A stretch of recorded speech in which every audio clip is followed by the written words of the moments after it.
اعوذ باللہ من الشیطان الرجیم بسم اللہ الرحمن الرحیم۔ خواتین و حضرات، ہم میزان حصہ اول میں ایمانیات کے باب کا مطالعہ کر رہے ہیں۔ اس میں نبی کی معرفت زیر بحث ہے۔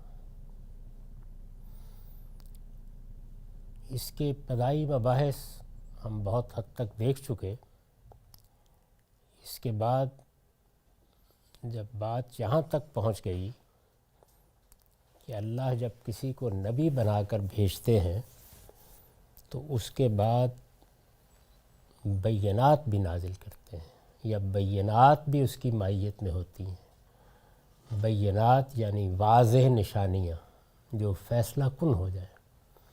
نبی کی شخصیت کیا ہے، نبی کا پس منظر کیا ہے، نبی کے اخلاق کیا ہیں، اس سے قطع نظر اللہ تعالیٰ بعض ایسی نشانیاں، بعض ایسی بدیہی چیزیں اس سے متعلق کر دیتے ہیں کہ کسی کے لیے انکار کی گنجائش نہیں رہتی۔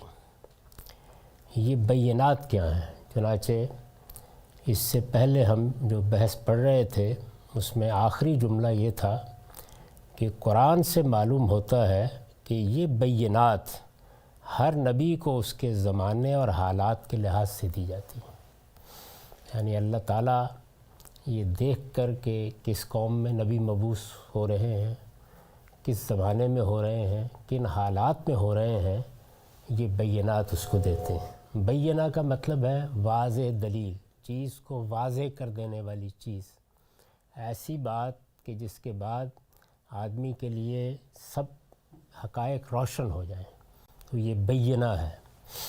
تو یہ بینات کا لفظ خود قرآن مجید ہی نے چونکہ اختیار کیا ہے۔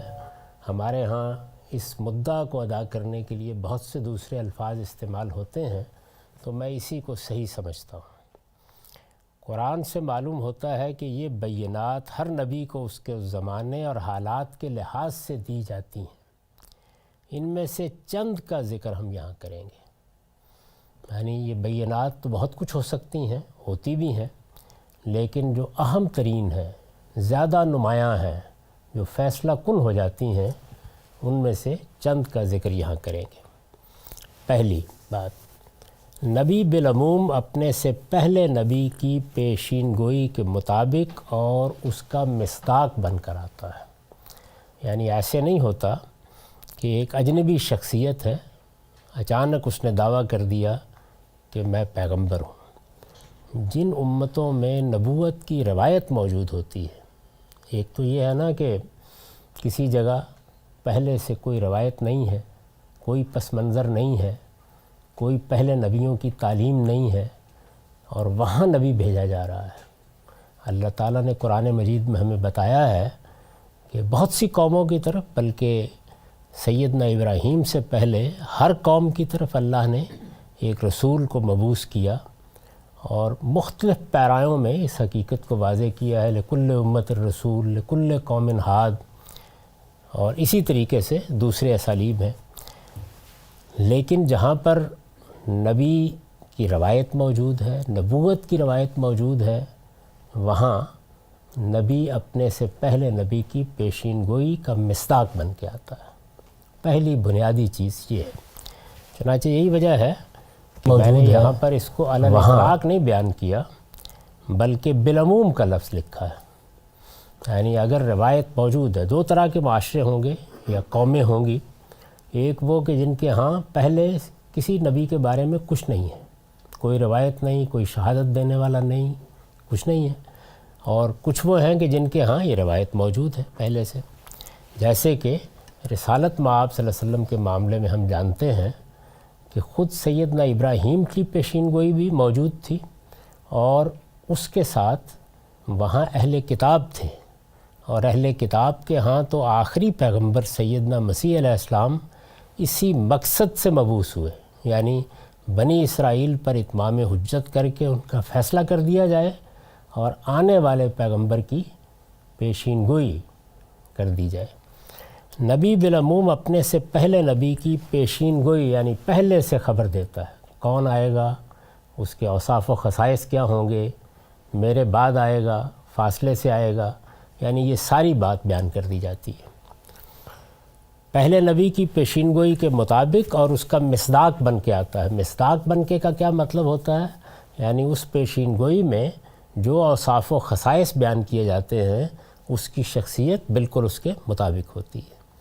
تو پہلی چیز یہ ہے، یعنی جہاں نبوت کی روایت موجود ہوگی وہاں یہ ممکن ہی نہیں ہے کہ کوئی آدمی آگے کہے کہ میں نبی بن کے آ گیا ہوں، اب آپ مجھے پہچانیے، میرے دلائل پر توجہ فرمائیے۔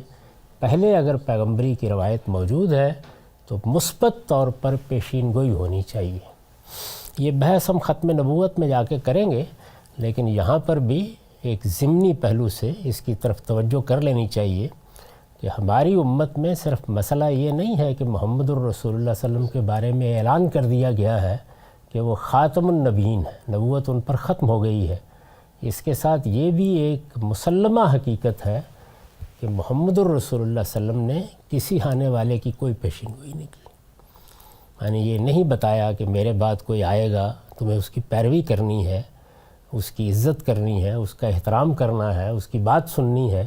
آپ دیکھیں گے کہ محمد الرسول اللہ صلی اللہ علیہ وسلم کے بارے میں، حضرت مسیح کے بارے میں ان سے پہلے کے پیغمبر بالکل اسی طرح اپنی قوموں سے عہد لے رہے ہیں۔ نبی بالعموم اپنے سے پہلے نبی کی پیشین گوئی کے مطابق اور اس کا مصداق بن کر آتا ہے، اس لحاظ سے وہ کوئی اجنبی شخصیت نہیں ہوتا، یعنی گویا پہلے سے معلوم۔ ایسے سمجھیے کہ جیسے ہمیں اللہ تعالیٰ نے اپنے نبیوں کے ذریعے سے یہ بتا دیا ہے کہ میں مرنے کے بعد حساب کتاب لوں گا اور تمہارے لیے جو جنت میں نے تیار کر رکھی ہے اس کے یہ اوصاف و خصائص ہیں۔ جنت ہم نے دیکھی تو نہیں، لیکن اس کا تعارف ہمیں کرا دیا گیا ہے۔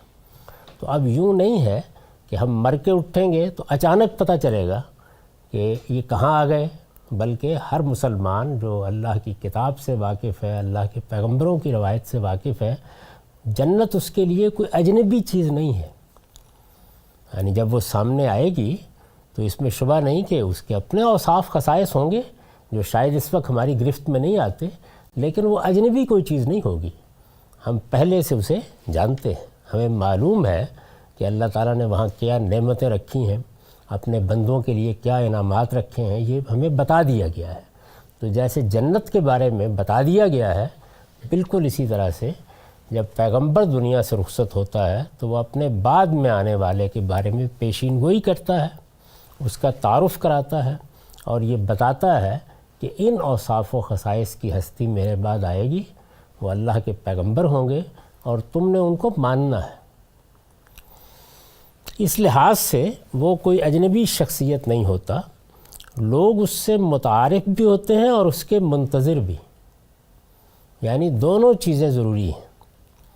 پہلے سے تعارف بھی معلوم ہے، انتظار کر رہے ہوتے ہیں کہ ایسی ایک ہستی کو آنا ہے، وہ اللہ کے نبی ہوں گے، اللہ کے پیغمبر ہوں گے، اور یہ بتا دیا جاتا ہے کہ تمہیں ان کے ساتھ یہ معاملہ کرنا ہے۔ آپ دیکھیں گے کہ رسول اللہ صلی اللہ علیہ وسلم کے بارے میں ایسے ہی بتایا گیا تھا، اور منتظر بھی، یعنی لوگ انتظار کر رہے ہوتے ہیں۔ مسیح علیہ السلام کے بارے میں صراحت ہے کہ سیدنا یحییٰ نے ان کی بعثت سے پہلے یروشلم میں ان کی منادی کی تھی۔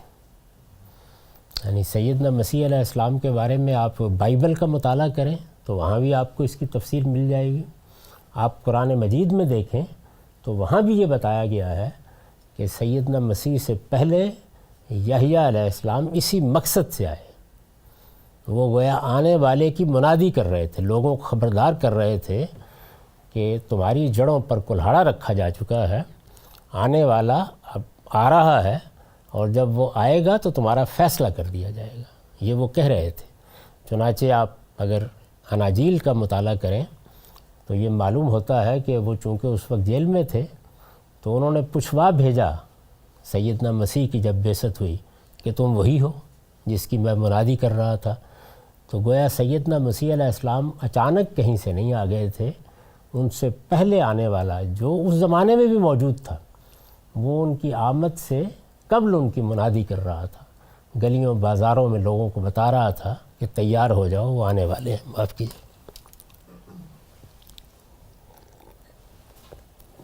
رسول اللہ صلی اللہ علیہ وسلم کی بشارت تورات و انجیل دونوں میں بیان ہوئی، یعنی یہ قرآن مجید جگہ جگہ ذکر کیا ہے۔ میں نے یہاں حوالے دے دیے ہیں کہ قرآن میں یہ باتیں کہاں کہاں بیان ہوئی ہیں۔ رسول اللہ صلی اللہ علیہ وسلم کی بشارت تورات و انجیل دونوں میں بیان ہوئی ہے، بلکہ سیدنا مسیح کی بعثت کے مقاصد میں سے، یعنی ان کو بھیجنے کے جو مقاصد بیان ہوئے ہیں قرآن نے، کیوں آئے سیدنا مسیح، بعثت کے مقاصد میں سے ایک بڑا مقصد یہ بیان کیا گیا ہے کہ وہ نبی امی کی بشارت کے لیے آئے تھے۔ یعنی یہ بتایا گیا ہے مبشرم برسول یاتی من بعدی اسمہ احمد، اس وضاحت کے ساتھ کہ وہ آئے اور وہ جس طرح سے تورات کی تصدیق کر رہے تھے، بنی اسرائیل پر حجت تمام کر رہے تھے، اسی طرح یہ بشارت بھی دے رہے تھے کہ میرے بعد وہ رسول آئے گا جس کا نام احمد ہوگا، مبشرم برسول یاتی من بعد اسمہ احمد۔ یہاں یہ بھی توجہ دلا دوں کہ احمد رسالت مآب صلی اللہ علیہ وسلم کا جو معروف نام ہے وہ محمد ہے، تو یہ پیشین گوئی میں احمد نام آیا ہے۔ تو یہ اس لیے ہے کہ لوگ اس بات سے واقف نہیں کہ آپ کا نام اصل میں احمد ہی ہے، محمد آپ کا لقب ہے اور ابو القاسم آپ کی کنیت ہے، یعنی جو ماں نے نام رکھا ہے وہ احمد ہی رکھا ہے، یہ دادا نے لقب دیا ہے محمد، تو آپ کا پورا نام ہے ابو القاسم محمد احمد، پورا نام یہ ہے۔ تو اس لیے پیشین گوئی میں احمد ہی ہونا چاہیے تھا، یعنی وہاں لقب کا یا کنیت کا ذکر نہیں ہے بلکہ ماں کے رکھے ہوئے نام کا ذکر ہے تاکہ کوئی اشتباہ پیدا نہ ہو جائے۔ بلکہ سیدنا مسیح کی بعثت کے مقاصد میں سے ایک بڑا مقصد یہ بیان کیا گیا ہے کہ وہ نبی امی کی بشارت کے لیے آئے تھے۔ قرآن نے اپنی صداقت کے لیے اسے ایک برہان قاطع کی حیثیت سے پیش کیا۔ برہان قاطع یعنی ہر حجت کو ختم کر دینے والی دلیل، آخری دلیل کے طور پر اس کو بعض جگہوں پر پیش کیا ہے۔ یعنی قرآن مجید جب اپنی صداقت کے دلائل بیان کرتا ہے کہ وہ اللہ کی کتاب ہے، اللہ کی طرف سے آیا ہے، تو اس میں ایک واضح دلیل کے طور پر جو چیز پیش کی گئی ہے وہ کیا ہے؟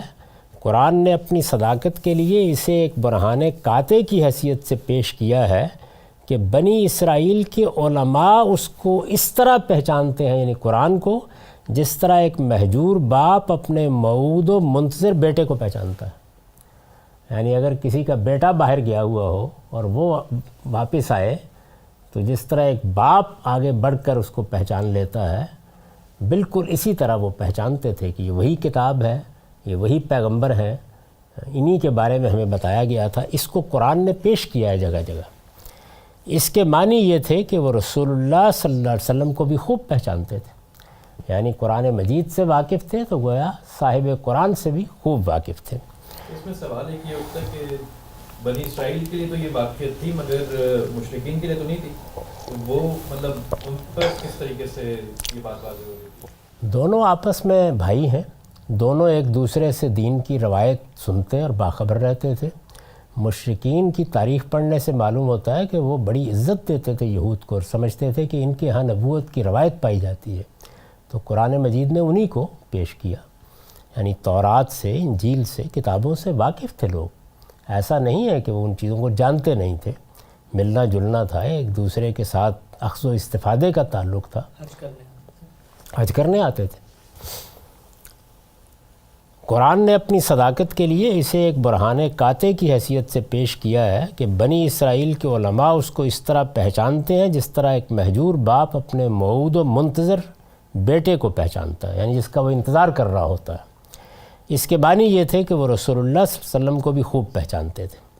یہ سورہ شعراء ہے، 192 197 آیات ہیں، ان میں فرمایا ہے وَإِنَّهُ لَتَنزِيلُ رَبِّ الْعَالَمِينَ نَزَلَ بِهِ الرُّوحُ الْأَمِينُ عَلَى قَلْبِكَ لِتَكُونَ مِنَ الْمُنذِرِينَ بِلِسَانٍ عَرَبِيٍّ مُبِينٍ وَإِنَّهُ لَفِي زُبُرِ الْأَوَّلِينَ أَوَلَمْ يَكُنْ لَهُمْ آيَةٌ يَعْلَمُهُ عُلَمَاءُ بَنِي اسرائیل۔ اس میں کچھ شک نہیں کہ یہ نہایت اہتمام سے خداوند عالم کا اتارا ہوا کلام ہے، اس کو تمہارے دل پر روح الامین لے کر اترا ہے، اس لیے کہ دوسرے پیغمبروں کی طرح تم بھی خبردار کرنے والے بنو، نہایت صاف عربی زبان میں، اور یہ اگلے صحیفوں میں بھی مذکور ہے۔ کیا ان لوگوں کے لیے کوئی نشانی نہیں ہے کہ اس کو بنی اسرائیل کے علماء جانتے ہیں؟ یعنی اس طرح قرآن مجید نے اس کو پیش کیا کہ اس سے بڑھ کر اور کیا نشانی ہوگی، کیا دلیل ہوگی کہ بنی اسرائیل کے علماء اس بات سے واقف ہیں، جانتے ہیں، اس کی پیشین گوئی کے حاملین ہیں، اس کو لے کر بیٹھے ہوئے ہیں۔ سب سے پہلے انہی کو اس کی تصدیق کرنی تھی، اس لیے کہ انہیں یہ بتا دیا گیا تھا کہ ایسے یہ پیغمبر آئیں گے۔ اور سیدنا ابراہیم علیہ السلام کی دعا قرآن مجید نے بیان کی ہے، جو انہوں نے حرم کی تعمیر کے وقت کی تھی، اور اس میں رسالت مآب صلی اللہ علیہ وسلم کی بعثت کے لیے دعا ہے۔ تو ان کے ہاں بھی یہ پیشین گوئی ایسے ہی چلی آ رہی تھی۔ اسی کو مولانا حالی نے بیان کیا نا کہ ہوئی پہلو آمنہ سے ہویدہ دعائے خلیل و نوید مسیحا، یعنی سیدنا مسیح کی نوید اور سیدنا ابراہیم خلیل اللہ کی دعا، یہ گویا رسالت مآب صلی اللہ علیہ وسلم کی شخصیت میں ظاہر ہو گئی، مصداق بن کر آپ آئے۔ تو قرآن مجید نے یہاں اس کا حوالہ دیا ہے۔ تو پہلی چیز یہ ہے، یعنی جو بینات اللہ کے پیغمبروں کے ساتھ اتاری جاتی ہیں، ان میں ایک چیز یہ بھی ہوتی ہے کہ جہاں نبوت کی روایت موجود ہے وہاں اچانک نہیں آئے گا پیغمبر، پہلے سے اس کی پیشین گوئی ہوگی، جانے والا پیغمبر اس کی اطلاع دے کے جائے گا۔ اور جب ہم بنی اسرائیل کی تاریخ کو پڑھتے ہیں تو وہاں تو یہ معلوم ہوتا ہے کہ صرف پیشین گوئی نہیں ہوتی، بلکہ جانے والا آنے والے کا مسا کر کے اس کو باقاعدہ اس منصب پر فائز قرار دے کر جاتا ہے، یعنی یہ اہتمام کیا جاتا ہے، اس لیے کہ پیغمبر کا معاملہ کسی حکیم اور فلسفی کا نہیں ہوتا کہ آپ اس کے افکار کا مطالعہ کریں گے اور ایک زمانہ گزرے گا اور ہو سکتا ہے زمانے میں پہچان سکیں، ہو سکتا ہے بعد میں پہچانیں، اچھا آج قدر افزائی نہیں ہوئی تو کل ہو جائے گی، اس کو فیصلہ کرنا ہے۔ اور خاص طور پر اگر نبیوں میں سے رسول آیا ہے تو پھر تو معاملہ ختم ہو جانا ہوتا ہے، چند برسوں میں اس قوم کے لیے عدالت لگ جاتی ہے، تو اللہ تعالیٰ پہلا اہتمام یہ کرتے ہیں۔ دوسری چیز، نبی جو کچھ خدا کی طرف سے اور خدا کے کلام کی حیثیت سے پیش کرتا ہے، یعنی ایک تو یہ ہے نا کہ وہ اپنے طور پر کوئی بات کرتا ہے تو ظاہر ہے کہ بشریت کے تقاضے سے ان باتوں میں اپنے زمانے کا اثر، اپنے حالات کا اثر سب کچھ ہوتا ہے۔ رسالت مآب صلی اللہ علیہ وسلم کے بھی اگر روایات میں آپ واقعات پڑھیں تو آپ کے زمانے کی کوئی طب ہے، آپ کے زمانے کی کوئی روایات ہیں، ان کو آپ بھی بے تکلف بیان کرتے ہیں۔ نبی جو کچھ خدا کی طرف سے، یعنی اللہ تعالیٰ کے نام پر اللہ کی طرف سے، اسی وجہ سے پیشین گوئی جو ہمارے ہاں کتاب استثناء میں ہے، یعنی تورات میں، اس میں یہی ہے کہ وہ جو اللہ کا کلام پیش کرے گا اس کے نام سے پیش کرے گا۔ نبی جو کچھ خدا کی طرف سے اور خدا کے کلام کی حیثیت سے پیش کرتا ہے، اس میں کوئی تضاد و تخالف نہیں ہوتا۔ یعنی جس طریقے سے جب نبی آتا ہے تو اس کے ہاں کوئی شخصی ارتقاء نام کی چیز نہیں ہوتی۔ ہم جب دنیا میں بڑے لوگوں کو دیکھتے ہیں، علماء کو دیکھتے ہیں، سائنسدانوں کو دیکھتے ہیں، شاعروں کو دیکھتے ہیں، ادباء کو دیکھتے ہیں، تو بڑی سے بڑی شخصیت کو بھی اگر اٹھا لیں، مشرق کی ہو یا مغرب کی، حال کی ہو یا ماضی کی، تو وہ اپنی شخصیت کے ظہور کے ارتقائی عمل سے گزرتی ہے۔ یعنی کچھ سیکھنے کا عمل ہوتا ہے، کچھ جاننے کا عمل ہوتا ہے، پھر اس کے بعد وہ جو اندر ملکہ موجود ہے، شاعری کا ہے، مصوری کا ہے، ادب کا ہے، اس کا تدریجی ظہور ہونا شروع ہوتا ہے۔ یعنی کچھ خام چیزیں سامنے آئیں گی، پھر ان میں بہتری ہوگی، پھر تغیرات ہوں گے، یہاں تک کہ جس کو آپ کہتے ہیں کہ بلغ اشدہ، اب وہ گویا اپنے کمال پر پہنچ گیا، تو پھر وہ چیز ظہور میں آتی ہے جس کو ہم اس کا امتیاز سمجھتے ہیں۔ کسی کو آپ اٹھا لیں، یعنی آپ سائنسدانوں میں آئنسٹائن کو اور نیوٹن کو اٹھا لیں، آپ شاعروں میں غالب اور اقبال کو اٹھا لیں، کسی کو بھی اٹھا لیں، تو آپ کو یہ معلوم ہوگا کہ وہ سب ان مراحل سے گزرتے ہیں، فلسفی ہوں، حکیم ہوں، سب کے سب۔ اور پھر جو کلام ان کے ہاں سے صادر ہوتا ہے، یعنی جس چیز کو وہ لے کر پیش کرتے ہیں دنیا کے سامنے اور کہتے ہیں کہ یہ خدا کا کلام ہے، تو کلام جب انسان سے صادر ہوتا ہے تو وہ اپنے اندر ایک لمبے عرصے میں صادر ہونے کی وجہ سے تضادات پیدا کر لیتا ہے، اس لیے کہ ایک انسان کی حیثیت سے اعلیٰ ترین اوصاف کا ظہور بھی اگر ہوا ہے تو تب بھی اس کے ساتھ ساتھ انسان سوچ رہا ہوتا ہے. تو اس کے ہاں تراشیدم پرستیدم شکستم، بت تراشتا ہوں، پرستش کرتا ہوں، پھر توڑ دیتا ہوں، تو یہ جاری رہتا ہے عمل. تو پیغمبر کے ہاں سے جب یہ کلام صادر ہوتا ہے تو اس میں ایسا کوئی تضاد یا تخالف نہیں ہوتا، یعنی ایک سے دوسری بات مختلف ہے، اس میں کوئی تناقض ہے، کنٹرڈکشن ہے، ایک بات اس پہلو سے کہی ہے دوسرے پہلو سے کہہ دی ہے. ایک فریم تھا یا ایک حالات تھے کہ جن کے اندر یہ رائے قائم کی تھی، اب یہ رائے قائم کر لی ہے. تو ہر بڑے سے بڑے آدمی کے ہاں بھی جب 20-30 برسوں میں وہ اپنا نقطہ نظر پیش کرتا ہے یا اس کا کلام ہمارے سامنے آتا ہے تو اس میں یہ تراشیدم پرستیدم شکستم کی داستان لازماً ہوتی ہے. بلکہ جتنا بڑا آدمی ہوگا، عام طور پر تو یہ ہوتا ہے کہ باصلاحیت لوگ کسی تقلیدی کھونٹے سے بن جاتے ہیں تو وہ ایک ہی طرح کی بات کہتے رہتے ہیں، لیکن وہاں کیا ہوتا ہے، وہاں آدمی فیصلہ کر لیتا ہے کہ مجھے پیچھے سے آگے جانا ہی نہیں ہے. اور اگر تقلیدی کھونٹے سے آدمی نہیں بنا ہوا، بڑا آدمی ہے، تو پھر اس کے ہاں آپ کو یہ سب چیزیں ملیں گی. یعنی یہ ملنا اصل میں اس کے بشری پہلو کا ظہور ہے، کیونکہ انسان سیکھتا ہی ایسے ہے. اس کے ملکات کا ظہور بھی اسی طرح ارتقائی عمل سے ہوتا ہے، اور اس کے فکر کی تشکیل بھی ایسے ہی ہوتی ہے. اور وہ فکر جس فارم میں جس حیثیت میں پیش آتا ہے اس میں بھی یہ سارے مراحل گزرتے ہیں. تو یہ ہر جگہ کے لیے ایک ایسا اصول ہے کہ جس سے کوئی استثناء دنیا میں تلاش نہیں کیا جا سکتا سوائے پیغمبر کے کلام کے. نبی جو کچھ خدا کی طرف سے اور خدا کے کلام کی حیثیت سے پیش کرتا ہے اس میں کوئی تضاد و تخالف نہیں ہوتا. دنیا میں آخری درجے کا کوئی ابکری جینیس، دنیا میں آخری درجے کا کوئی ابکری بھی، خواہ وہ سقراط و فلاطوں ہو یا کانٹ اور آئنسٹائن، غالب و اقبال ہو یا رازی و زمخشری، اپنی تخلیقات کے بارے میں یہ دعویٰ نہیں کر سکتا. یعنی نہ وہ خود یہ دعویٰ کریں گے، نہ ان کا کوئی پیرو یہ دعویٰ کر سکتا ہے. بلکہ جب ہم بڑی شخصیات کا مطالعہ کرتے ہیں تو ہم بتاتے ہیں کہ ان کے فکر میں اس طرح سے تبدیلیاں آئیں. انہوں نے یہاں سے بات شروع کی، وہ یہ پس منظر لے کے آئے تھے. کسی کا مثال کے طور پر مسلمانوں کے یہاں تصوف کا پس منظر ہوگا، کسی کا فلسفے کا پس منظر ہوگا، کسی کا قدیم مذہبی عقائد کا پس منظر ہوگا، کسی کا کسی خاص فرقے سے تعلق کا پس منظر ہوگا. کیونکہ انسان جب آنکھ کھولتا ہے تو یہ ہو نہیں سکتا کہ اس پر یک بیک کوئی چیز بارش کی طرح نازل ہو جائے. اس کے اندرونی ملکات بھی تدریج سے مختلف مراحل سے گزرتے ہیں، اور بالکل اسی طرح سے جو کلام اس سے صادر ہوتا ہے یا جو فکر اس کی ذات سے پیدا ہوتا ہے یا جو تحقیقات اس سے ظاہر ہوتی ہیں وہ بھی ایسے ہی اپنے اندر تناقضات پیدا کر لیتی ہیں. یہ انسانی زندگی کا لازمہ ہے، اور کسی بڑے سے بڑے آدمی کو بھی آپ اس سے مستثنا نہیں دکھا سکتے انسانی تاریخ میں.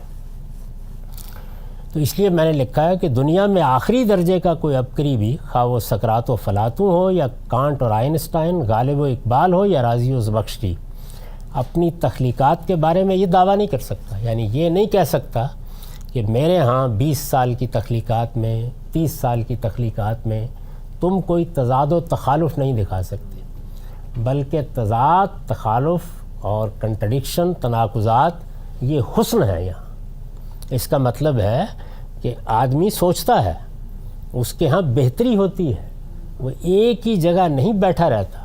اس کے معنی یہ ہے، یعنی انسان کے ہاں یہ چیز باعث شرف ہے، کیونکہ انسان کے سیکھنے کا معاملہ یہ ہے. اس نے اگر اپنے آپ کو پتھر نہیں بنا لیا، جس طرح کہ میں نے عرض کیا کہ اگر کوئی بڑا آدمی بھی تقلید کے کھونٹے سے بن جائے تو ممکن ہے کہ ایسا ہو. لیکن آپ دیکھیے کہ جو لوگ تقلید کے کھونٹے سے بندے ہوں اور بڑے ہوں اپنی ذات میں، ان کے ہاں بھی آپ کو یہ سب چیزیں نظر آ جائیں.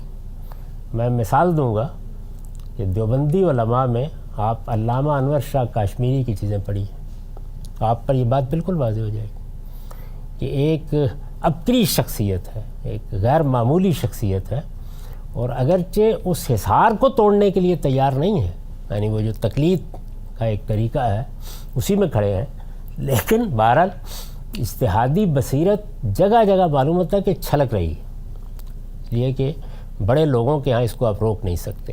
اور اس کا نتیجہ کیا نکلتا ہے؟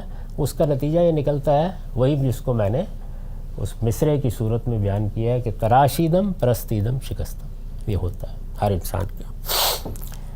لیکن قرآن نے یہ بات اپنے بارے میں کہی ہے اور پورے زور کے ساتھ کہی ہے کہ اس میں فکر و خیال کا کوئی ادنا تناقض بھی تلاش نہیں کیا جا سکتا، یعنی انسانی کلام پوری تاریخ سے اٹھائیے، اس کو ایک طرف رکھ دیجئے، قرآن اپنے بارے میں یہ کہتا ہے کہ اب مجھے بھی دیکھ لو، 23 سال کا عرصہ ہے، مختلف طریقوں سے یہ کلام نازل ہوتا رہا ہے، اور جس ہستی پر نازل ہوتا رہا ہے اس کے بارے میں اسٹیبلش ہسٹری، اخبار احاد کی میں بات نہیں کر رہا، یعنی مسلمہ تاریخ یہ بتاتی ہے کہ وہ کسی غار میں نہیں بیٹھے رہے، ایک کشمکش ہے جس سے گزر رہے ہیں، دعوت ہے، ہجرت ہے، جنگیں ہیں، یہ سب مراحل گزر رہے ہیں، اس میں انسان کے فکر، خیال، اسلوب میں بہت تغیرات آتے ہیں، اور اسی کے نتیجے میں فکری تنازعات بھی پیدا ہوتے ہیں، تناقضات بھی پیدا ہوتے ہیں، کنٹرڈکشن وجود میں آ جاتی ہیں۔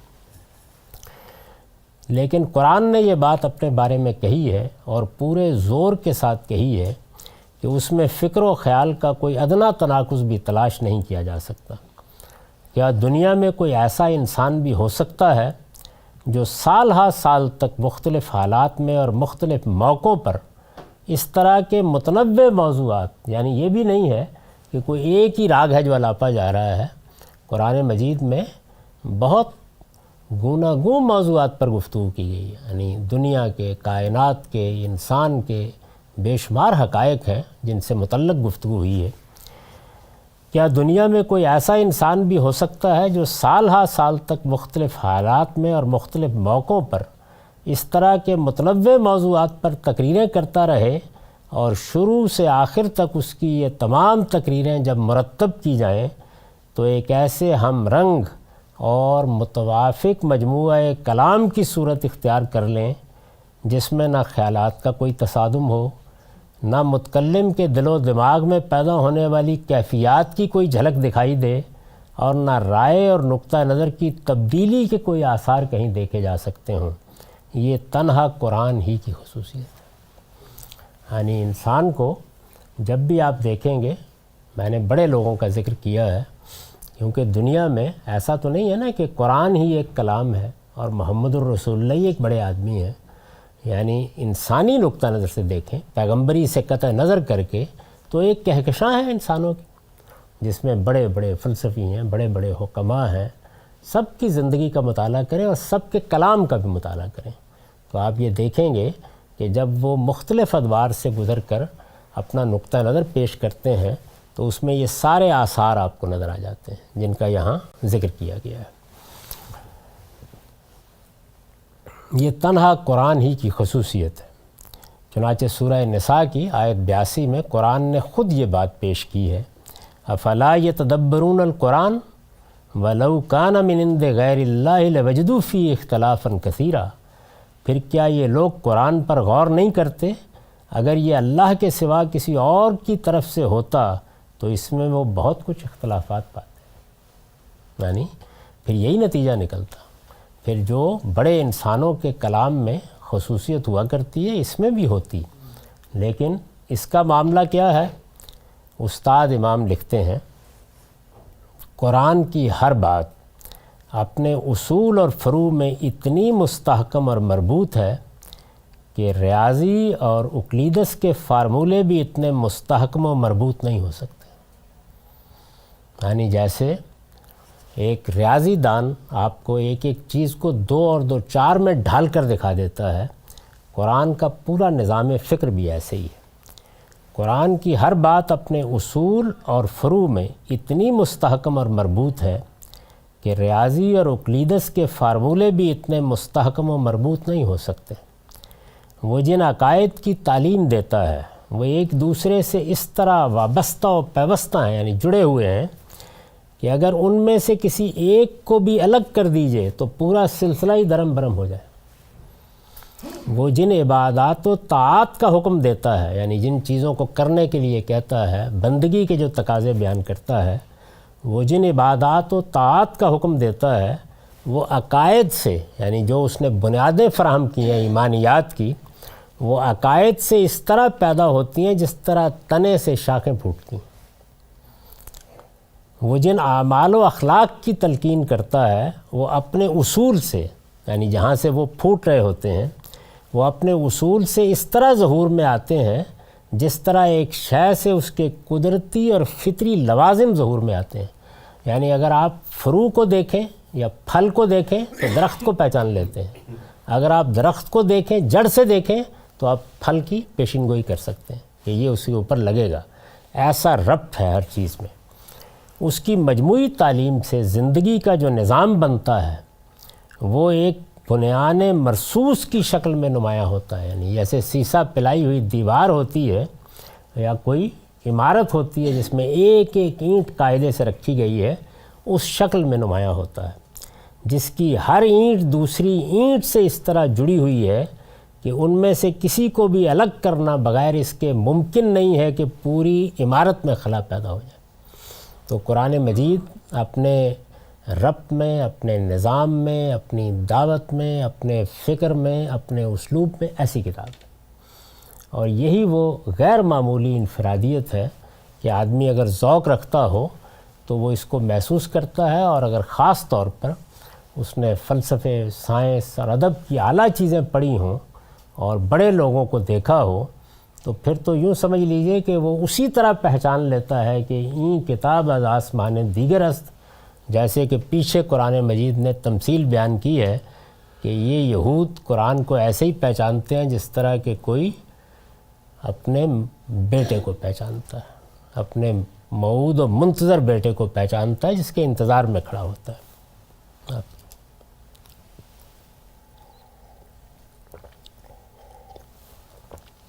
تو یہ دوسری بات تھی، یعنی نبی کی معرفت میں پہلی چیز بیان ہوئی کہ وہ کبھی کوئی اجنبی شخصیت نہیں ہوتا، بلکہ جہاں نبوت کی روایت پہلے سے موجود ہو وہ پیشین گوئیوں کا مصداق بن کے آتا ہے۔ ایسے نہیں ہوتا کہ وہ اچانک آ جائے اور پہلے نبی نے اس کے بارے میں نہ کچھ کہا ہو، نہ اس سے متعلق کوئی تلقین کی ہو، نہ اس کی اتباع کے لیے لوگوں سے عہد لیا ہو۔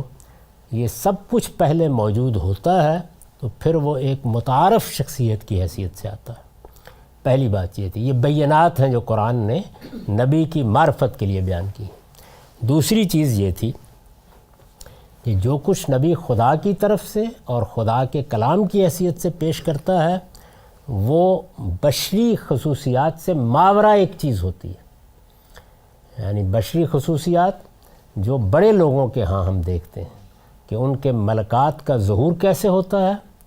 ایک لمبا عرصہ لگتا ہے جس میں ایک شخص کی تعمیر ہوتی ہے، ایک شخصیت کی تعمیر ہوتی ہے۔ تو رسالت مآب صلی اللہ علیہ وسلم نے قرآن مجید کے الفاظ میں اس کو پیش کیا ہے کہ مجھے دیکھ لو، میں تمہارے درمیان 40 سال گزار چکا ہوں، فقط لبثت فیکم عمرہ، اس سارے عرصے میں کبھی میری زبان سے، میرے ہاں سے اس طرح کی کوئی چیز، اس سے ملتی جلتی کوئی چیز، اس کے لیے کوئی جد و جہد، اس کا صدور دیکھا ہے کبھی؟ ایک عمر گزاری ہے میں نے تمہارے اندر۔ اور یہ دوسری بات جو قرآن مجید نے پیش کی۔ تیسری چیز، نبی کو اللہ تعالیٰ معجزات و خوارق عطا فرماتے ہیں، یعنی ظاہر ہے کہ اس دنیا میں جو حجاب پڑا ہوا ہے وہ کیا ہے؟ وہ حجاب یہ ہے کہ اللہ تعالیٰ کے قوانین کے تحت اس کی آیات کا ظہور ہو رہا ہے۔ یعنی سورج بھی کوئی معمولی نشانی ہے، یعنی تھوڑی دیر کے لیے فرض کریں کہ اس دنیا میں اندھیرا ہو اور ہم ٹامک ٹوئیاں مار رہے ہوں اور اچانک سورج نمودار ہو جائے، کتنا بڑا معجزہ ہوگا، یعنی کتنی بڑی خبر ہوگی۔ لیکن اللہ تعالیٰ کی یہ عظیم آیات، یعنی یہ کائنات کوئی معمولی چیز نہیں ہے۔ یعنی اب تو ہماری حالت یہ ہو گئی ہے، پہلے تو چلیے اطمینان سے بیٹھ کے کہہ لیتے تھے کہ ہماری زمین مرکز ہے اور بس یہ کوئی 7-8 سیارے ہیں، ان کے ساتھ معاملہ کر لیں گے۔ لیکن جیسے جیسے ہمارا علم بڑا ہے، معلوم ہوا کہ کائنات تو ہمارے پیمانوں کی گرفت میں آنے کی چیز ہی نہیں ہے. یعنی جس طرح ہم چیزوں کو ماپتے تھے، جیسے دیکھتے تھے، جیسے تصورات کرتے تھے، سب چیزیں ختم ہو گئی. ہمیں نوری سالوں کے پیمانے ایجاد کرنے پڑے، اور وہ بھی اب گرفت میں لینے سے قاصر محسوس ہوتے ہیں، اس لیے کہ یزید و فی الخلق ما یشاء، کائنات اپنی وسعتوں کے ساتھ بڑھتی چلی جا رہی ہے.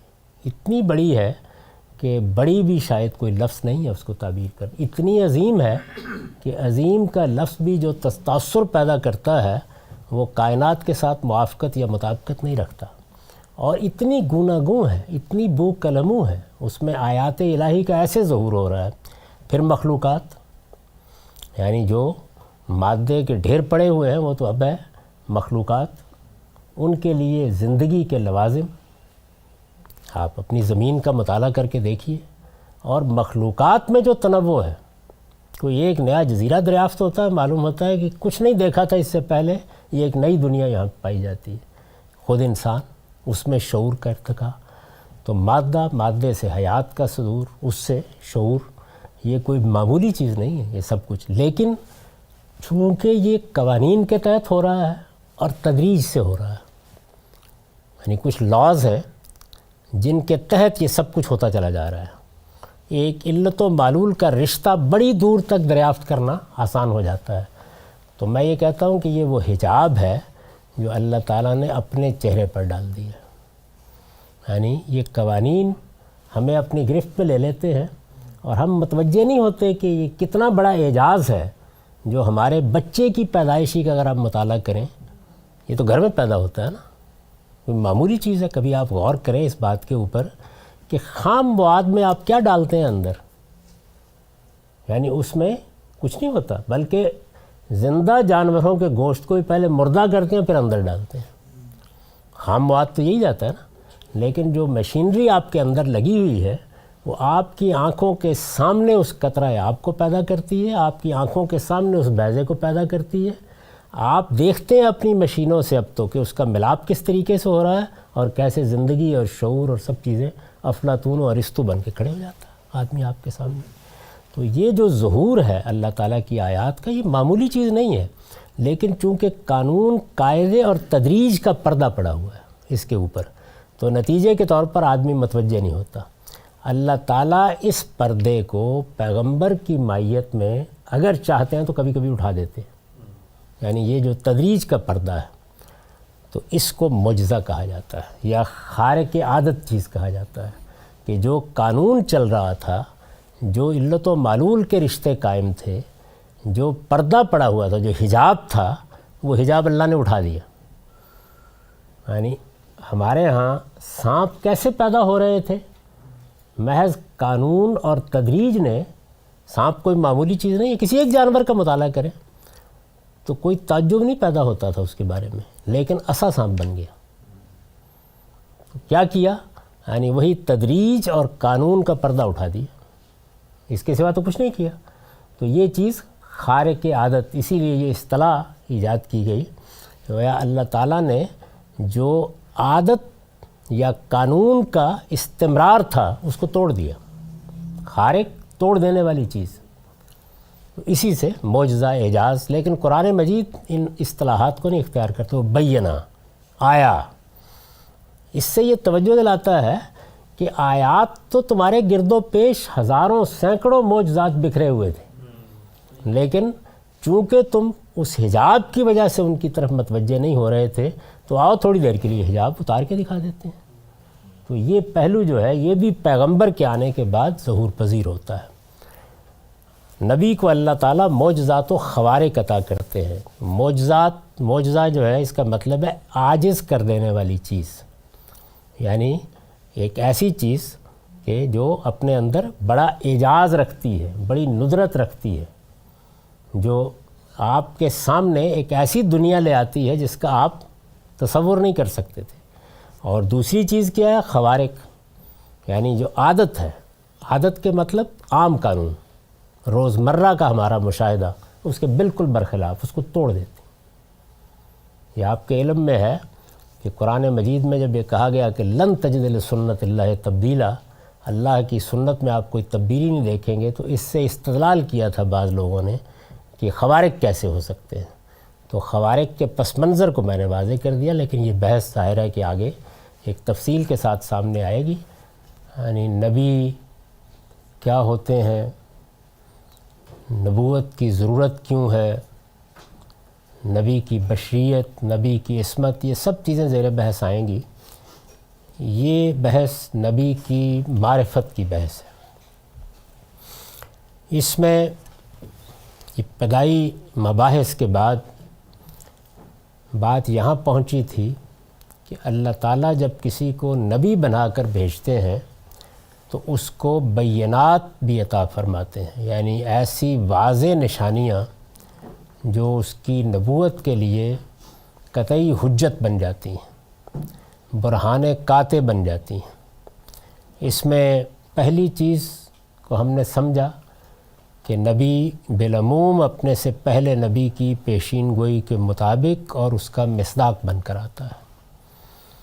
میں نے یہ توجہ دلائی تھی کہ اس میں بالعموم کا لفظ اس لیے لکھا گیا ہے کہ جن جگہوں پر نبوت کی روایت پہلے سے موجود نہ ہو اور پیغمبر بھیجنے کا فیصلہ کیا جائے، وہاں پر تو ظاہر ہے کہ یہ چیز نہیں ہو سکتی، لیکن جہاں پہلے سے نبوت کی روایت ہو وہاں لازم ہے کہ جانے والا آنے والے کا تعارف کرا کے جائے. یہ پہلی چیز تھی. دوسری چیز، جو کلام پیغمبر سے صادر ہوتا ہے اور اس کو وہ خدا کے کلام کی حیثیت سے پیش کرتا ہے، وہ کس طرح سے بشری کلام میں اور اللہ کے کلام میں فارق بن جاتا ہے، تو اس کو ہم نے سمجھا.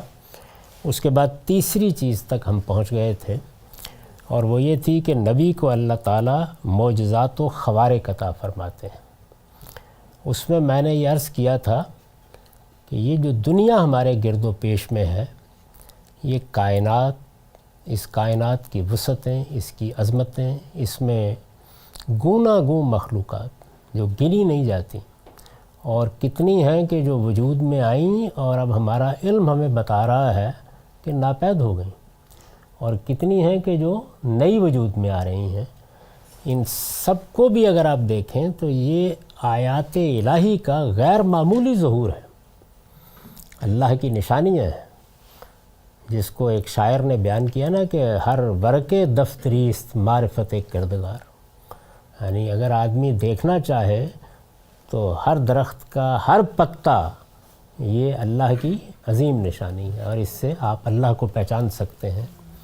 لیکن انسان چونکہ اس پر ایک پردہ پڑا ہوا دیکھتا ہے. وہ پردہ کیا ہے؟ وہ پردہ تدریج، ارتقاء اور قانون کا پردہ ہے. یعنی یہ قوانین چونکہ اس سارے عمل کو ہمارے سامنے ظاہر کرتے ہیں، تو ہم یہ خیال کرتے ہیں کہ ان کے پیچھے کوئی ہاتھ نہیں ہے شاید.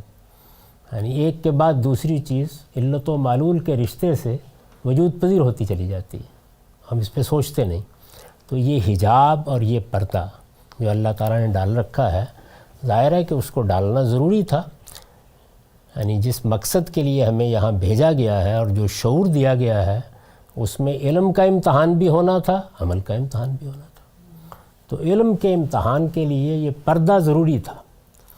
اس حجاب اور اس پردے کو جب نبی آتا ہے تو کچھ دیر کے لیے یا کچھ معاملات میں اٹھایا جاتا ہے. تو میں نے اس میں یہ عرض کیا تھا کہ جب سائنسی اکتشافات دور حاضر میں ہونا شروع ہوئے اور جدید علم کی الغار ہوئی، تو ہمارے ہاں بھی بعض لوگوں نے یہ خیال کیا کہ اب علت و معلول کا رشتہ، فطرت کے قوانین کا ظہور، اس کو کیسے الگ کیا جا سکتا ہے. تو قرآن میں انہوں نے ایک آیت دیکھی کہ اللہ تعالیٰ نے یہ کہا ہے کہ لن تجد لسنت اللہ تبدیلا. تو ہمارے جلیل القدر بزرگوں میں سے سر سید احمد خان نے اس سے یہ استدلال کیا کہ معجزات و خوارق نہیں ہو سکتے. یہ جو دنیا ہے ہمارے سامنے چل رہی ہے، یہ اللہ کی بنائی ہوئی دنیا ہے، اور جو قرآن ہمارے پاس ہے وہ ورڈ آف گاڈ ہے، یعنی اللہ کا کلام ہے، ان میں کوئی تضاد نہیں ہو سکتا. تو قرآن نے یہ اعلان کر دیا ہے کہ اللہ نے جو سنت قائم کر دی ہے، یعنی بچے جیسے پیدا ہونے ہیں، مخلوقات کو جیسے وجود میں آنا ہے، اس میں وہ کوئی تبدیلی نہیں کرتے. تو یہ چیز بالکل اسی اصول پر غلط تھی جس کے تحت بہت سی غلطیوں کی اصلاح کرنا پڑتی ہے کہ قرآن مجید میں لوگ ایک آیت کو اٹھاتے ہیں اور یہ نہیں دیکھتے کہ اس سیاق و سباق میں یعنی کانٹیکسٹ کیا ہے جس میں بات کہی گئی ہے. تو اللہ تعالیٰ نے جس طرح اپنی صفات قرآن میں بیان کی ہیں اسی طریقے سے اپنے سنن بیان کیے ہیں کہ میں بندوں کے ساتھ کیسے معاملہ کرتا ہوں. یعنی انسان میں نے پیدا کیے ہیں، یہ باب ہم بڑی تفصیل سے پڑھ چکے ہیں. یعنی آپ نے دیکھا کہ اس سے پہلے ایک سنن الہیہ کا باب تھا جس میں ہم نے ان تمام چیزوں کو سمجھنے کی کوشش کی جو اللہ کے معاملے کے طور پر سامنے آتی ہیں. یعنی جزا و سزا کے لیے کیا سنت الہی ہے، استغفار اور توبہ کے لیے کیا سنت الہی ہے، ہدایت اور ضلالت یعنی ہدایت اور گمراہی کے لیے کیا سنت الہی ہے.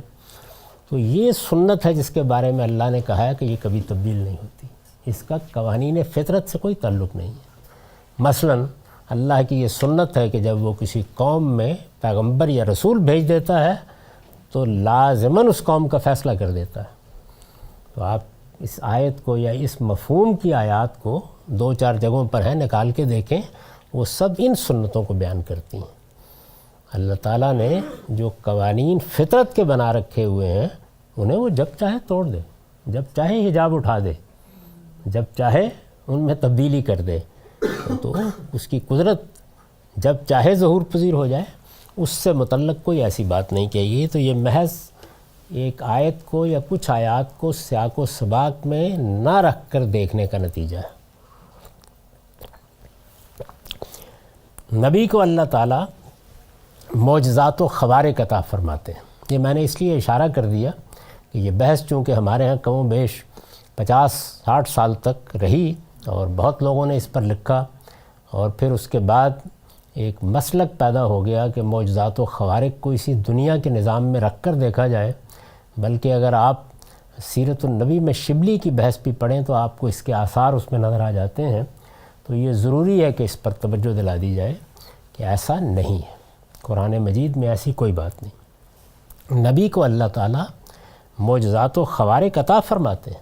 یعنی جس طرح نبی کو بھیجنے کے بعد اس کی پیشین گوئی اس کے پس منظر میں ہوتی ہے، اس کا کلام بالکل ایک معجزہ بن کے آتا ہے، بالکل اسی طرح اس کے ساتھ کچھ ایسی چیزیں بھی آ جاتی ہیں کہ جو اس قانون کو جس کے تحت کائنات چل رہی ہے توڑ دیتی ہیں.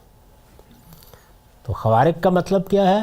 یعنی جو قانون چل رہا ہے اس کو توڑ دینے والی چیزیں، اعجاز جن میں ہوتا ہے، اللہ تعالیٰ جن کے نتیجے میں مقابل کو عاجز کر دیتے ہیں.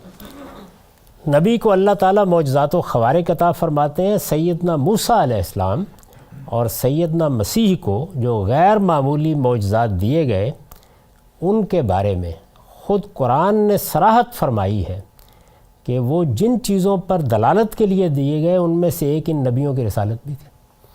یعنی معجزات کو دینے کے اسباب گوناگوں ہوتے ہیں. ماحول کیا ہے، کہاں بھیجا جا رہا ہے، اس کے وجوہ بہت سے ہوتے ہیں، لیکن قرآن مجید نے یہ بتایا ہے کہ یہ جو معجزات سیدنا موسیٰ کو دیے گئے، سیدنا مسیح کو دیے گئے، ان کے دینے کی ایک بڑی وجہ یہ بھی تھی کہ ان کی رسالت کے لیے ان کو دلیل بنا دیا جائے. گویا وہی چیز کہ گویا پیغمبری کے لیے بینات کے طور پر دیے گئے، جس باب کا ہم مطالعہ کر رہے ہیں. چنانچہ عصائے موسوی اور ید بیضا، یہ 2 معجزات ہیں نا سیدنا موسیٰ سے متعلق. یعنی جب ان کو صحرائے سینا میں مخاطب کیا گیا اور ان سے کہا گیا کہ آپ کو فرعون کی طرف بھیجا جا رہا ہے، 2 چیزیں تھیں نا جن کو پیش نظر رکھ کر سیدنا موسیٰ علیہ السلام کو پیغمبری عطا فرمائی گئی. اور یہ قرآن مجید نے پوری تصویر کھینچ دی ہے کہ وہ رات کا وقت ہے، سردی کا موسم ہے، بیوی کے ساتھ واپس جا رہے ہیں، بچے بھی ہیں، اور رات کی تاریکی میں معلوم ہوتا ہے راستہ بھی بھول گئے، اور سردی کی وجہ سے یہ بھی خواہش ہے کہ کہیں کوئی تاپنے کے لیے آگ مل جائے. تو اس موقع پر اچانک انہوں نے ایک شعلہ سا لپکتا ہوا دیکھا، اس کی طرف لپکے تو اللہ تعالیٰ نے ان کو خطاب فرمایا اور یہ کہا کہ یہ میں تمہارا پروردگار ہوں اور تمہیں انتخاب کر لیا گیا ہے، تمہارے سپرد ایک مشن ہے۔ اس میں دو باتیں کہیں، ایک تو فرعون کی طرف جاؤ، وہ سرکشی اختیار کر رہا ہے، اس پر ہماری حجت پوری کر دو، اور دوسرے بنی اسرائیل کو اب مصر سے نکالنے کا فیصلہ کر لیا گیا ہے۔ کیوں؟ یعنی یہ نہیں ہے کہ ایک قوم کی آزادی کی جد و جہد کرنی ہے، اللہ تعالیٰ کا ایک مشن تھا، بنی اسرائیل یا سیدنا ابراہیم کی اولاد کو اللہ تعالیٰ نے نبوت کے منصب پر بحیثیت قوم فائز کیا ہے۔ یہ دنیا کی قوموں میں سے غیر معمولی انتخاب ہے۔ پوری کی پوری امت، بنی اسرائیل اور بنی اسماعیل، ان کا انتخاب کر لیا گیا کہ انہیں دنیا کے درمیان میں، یعنی جو اس وقت کی معلوم دنیا ہے اس کے درمیان میں آباد کیا جائے گا، وہاں وہ توحید کے مراکز بنائیں گے، اور اس طرح سے جو انفرادی نبوت ہے اس کی بجائے ایک پوری قوم شہادت حق کے منصب پر فائز کر دی جائے گی۔ یہ وہ انتخاب ہے جس کو قرآن بیان کرتا ہے کہ وَلَقَدْ اخْتَرْنَهُمْ عَلَىٰ عِلْمٍ عَلَى الْعَالَمِينَ، ہم نے دنیا کی تمام قوموں پر ترجیح دے کے تمہیں اس منصب پر فائز کیا ہے۔ یا مثلا آپ قرآن کی ابتدا ہی میں دیکھیں تو فضلتکم علی العالمین، میں نے تمہیں دنیا بھر پر فضیلت دی ہے۔ وہ فضیلت کیا ہے؟ اپنے مشن کے لیے انتخاب کیا ہے۔ تو بنی اسرائیل کو سیدنا موسیٰ علیہ السلام اس مقصد کے لیے مصر سے نکال رہے تھے، یعنی کوئی کسی قومی جد و جہد کے لیے نہیں، آزادی کی کوئی جد و جہد نہیں تھی، بلکہ ایک قوم کو ایک اللہ تعالیٰ ذمہ داری سونپنے والے ہیں، اور اس قوم کو وہاں سے نکال کے فلسطین میں آباد کرنا ہے، وہاں اللہ کی توحید کا مرکز بنانا ہے، اور دنیا کی سب قوموں پر ان کے ذریعے سے حجت پوری کرنی ہے۔ یہی معاملہ بنی اسماعیل کے ساتھ ہوا ہے، چنانچہ قرآن مجید نے ان کا تقرر کیا ہے تو کہہ دیا ہے کہ کذالک جعلناکم امۃ وسطا لتکونوا شہداء علی الناس ویکون الرسول علیکم شہیدا، کہ رسول نے، محمد الرسول اللہ صلی اللہ علیہ وسلم نے تم پر گواہی دے دی ہے، اب تم دنیا کی سب قوموں، سب لوگوں پر جا کر یہ گواہی دو۔ تو یہ ذمہ داری ہے جس پر انہیں فائز کیا گیا۔ اب ظاہر ہے کہ یہ اتنا بڑا مشن جب ان کے سپرد کیا گیا تو وہ فرعون کی طرف جا رہے ہیں۔ دونوں باتوں میں شدید رد عمل کی توقع ہے، اس لیے کہ ایک باجبروت بادشاہ ہے، آج کا جمہوری زمانہ نہیں ہے، عدالت میں اپیل نہیں ہو سکتی، یعنی اگر دیکھنا ہو تو اب سعودی عرب میں جا کے دیکھ لیجیے کیا صورتحال ہے۔ تو یہ تو کچھ بھی نہیں، یعنی بادشاہوں کو 7 خون معاف ہوتے تھے، اس میں ایک شخص کو، اور جس کے ساتھ ایک اور معاملہ بھی ہو چکا ہے، یعنی ان سے ایک قتل ہو چکا ہے غلطی سے، جان بوجھ کے انہوں نے یہ معاملہ نہیں کیا تھا، اور وہاں اندیشہ یہی تھا کہ ان پر جاتے ہی مقدمہ چلایا جائے گا۔ تو یہ صورتحال ہے جس میں انہوں نے یہ درخواست کی کہ پروردگار میرا تو زبان کھولتے ہی معاملہ صاف ہو جائے گا، تو میں وہاں جا کے کیا کروں گا۔ تو تب اس موقع کے اوپر انہیں یہ نشانیاں دی گئیں، اور آپ اگر دیکھیں تو یہی 2 نشانیاں ہیں کہ جنہوں نے فرعون کو اتنا مروب کر دیا کہ وہ کوئی اقدام نہیں کر سکا۔ یعنی اب بات استدلال میں ڈھل گئی، اب گفتگو ہونی شروع ہو گئی اس میں۔ چنانچہ عصائے موسوی اور ید بیضا کا ذکر کرنے کے بعد فرمایا ہے فَذَانِكَ بُرْهَانَانِ مِن رَبِّكَ إِلَىٰ فِرْعَوْنَ وَمَلَئِهِ إِنَّهُمْ كَانُوا قَوْمًا فَاسِقِينَ۔ یہ قصص ہے 28 نمبر سورہ 32ویں آیت۔ سو تیرے پروردگار کی طرف سے فرعون اور اس کے درباریوں کے پاس جانے کے لیے یہ 2 نشانیاں ہیں۔ حقیقت یہ ہے کہ وہ بڑے نافرمان لوگ ہیں، یعنی یہ خود قرآن نے بتا دیا کہ یہ برہانان ہیں، 2 دلیلیں ہیں، 2 بینات ہیں، ان کے ساتھ ہم آپ کو بھیج رہے ہیں۔ گویا یہ اسلحہ اور فوج ہے جو آپ کو دے دی گئی ہے۔ تو معجزات اس پہلو سے دیے جاتے ہیں، ضرورت ہو، اگر ضرورت نہیں ہے تو ٹھیک ہے۔ ان معجزات کو، یعنی یہ 2 مثالیں دے دیں اس لیے کہ ایک اعجاز کے ساتھ بات کرنا مقصود ہے۔ سیدنا مسیح کے معجزات تو بہت تفصیل سے قرآن میں بیان ہوئے ہیں، لیکن قرآن مجید نے یہاں ان دونوں معجزات کو خود دلیل نبوت کے طور پر واضح کر دیا ہے، برہانان من ربک، خود بتا دیا ہے کہ دینے کا مقصد کیا ہے۔ ان معجزات کو کوئی شخص سحر و ساحری یا علم و فن کا کمال کہہ کر رد نہیں کر سکتا۔ یعنی اب ایک سوال پیدا ہوتا ہے کہ اسی طرح کا کمال بعض جادوگر دکھا دیتے ہیں، ساحر دکھا دیتے ہیں، تو وہ کیا چیز ہے کہ جو پھر فارغ ہو جائے گی؟ یعنی وہ بھی تاثر تو یہی دیتے ہیں کہ جو ایک عادت تھی یا ایک عام قانون تھا، ہم نے اس کو توڑ دیا ہے، اس کو بھی آپ معجزہ کہہ سکتے ہیں۔ تو دونوں میں کیا فرق ہے؟ ان معجزات کو کوئی شخص سحر و ساحری یا علم و فن کا کمال کہہ کر رد نہیں کر سکتا۔ علم و فن کا کمال یہ دو پہلوؤں سے سمجھ لیجئے۔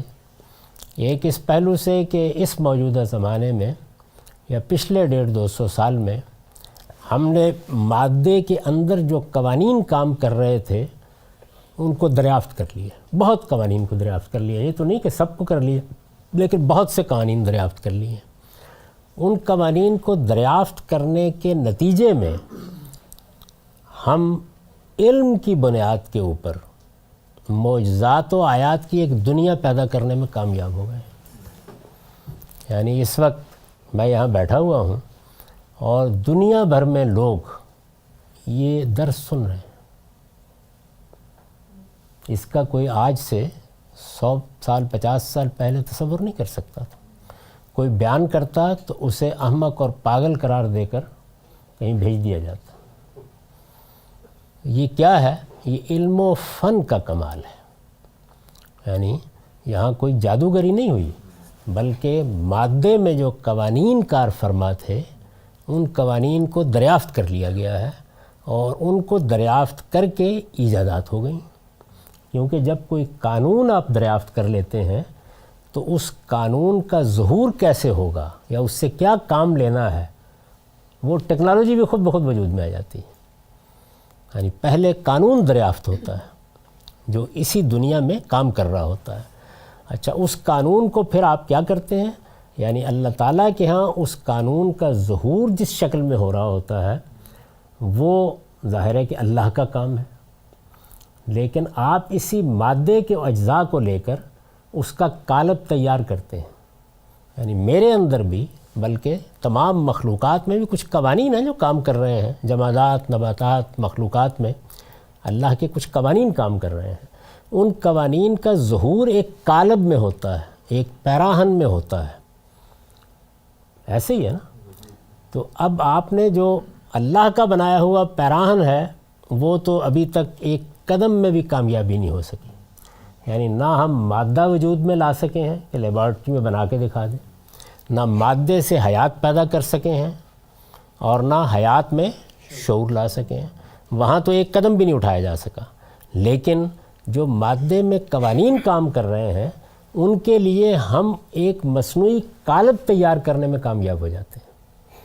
یعنی خدا کے قانون میں پرندہ کیسے اڑتا ہے تو اس کا ظہور اللہ تعالیٰ کی بنائی ہوئی ایک مخلوق میں ہوتا ہے۔ یعنی عقاب کو آپ دیکھیے کس رفتار سے کیسے اڑتا ہے۔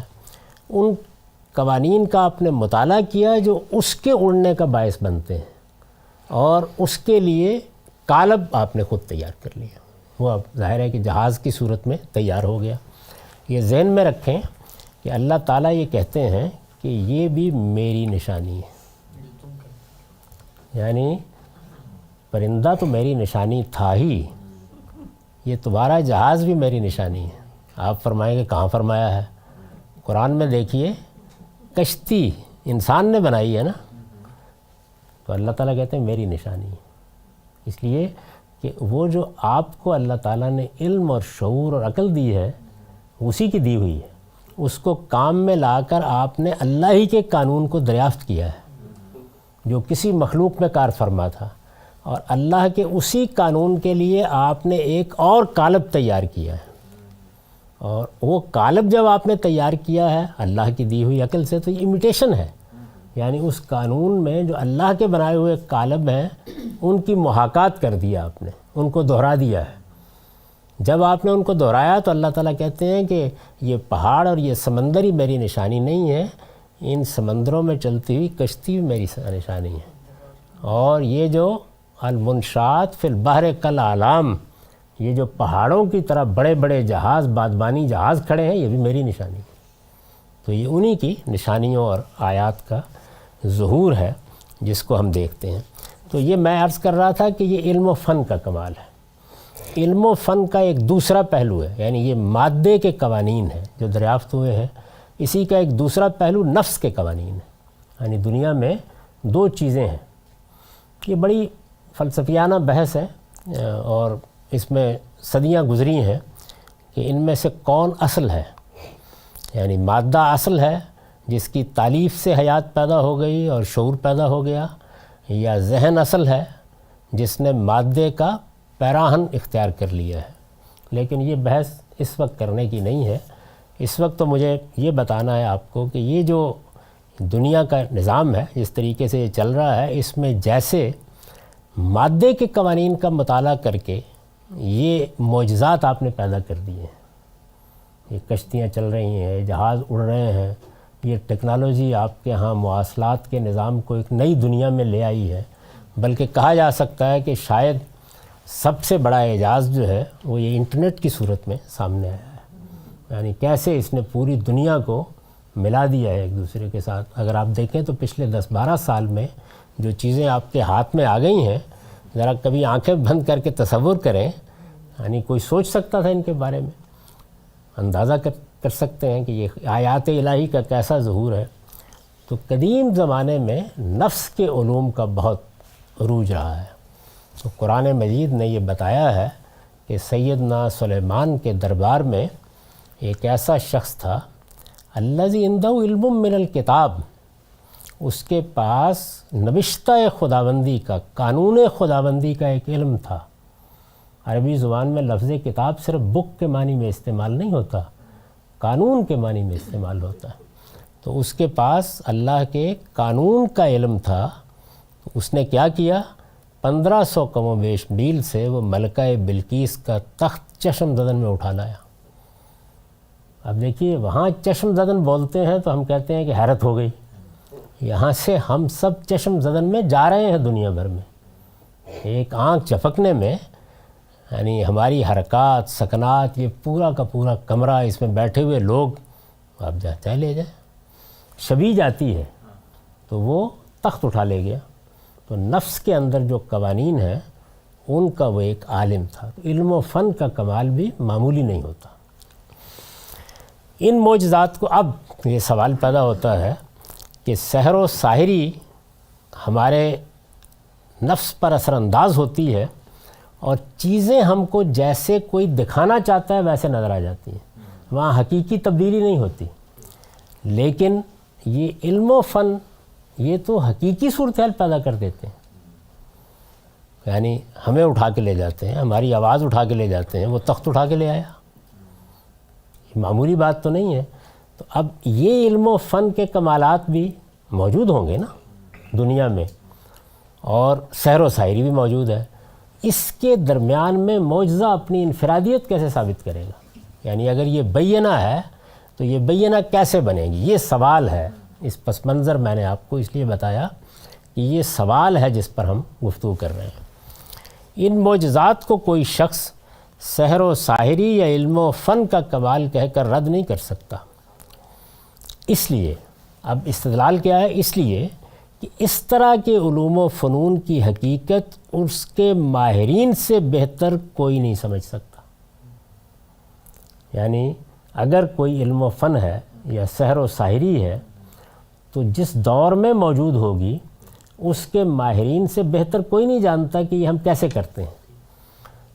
اس کو آج کی مثال سے سمجھیے، یعنی آپ یہاں سے تصویر اور آواز اور یہ پورے حرکات و سکنات کیسے منتقل کرتے ہیں، تو ظاہر ہے کہ جو اس فن کے ماہرین ہیں وہ بتا سکتے ہیں کیسے منتقل کرتے ہیں، جانتے ہیں نا اس بات کو۔ اس لیے کہ اس طرح کے علوم و فنون کی حقیقت اس کے ماہرین سے بہتر کوئی نہیں سمجھ سکتا۔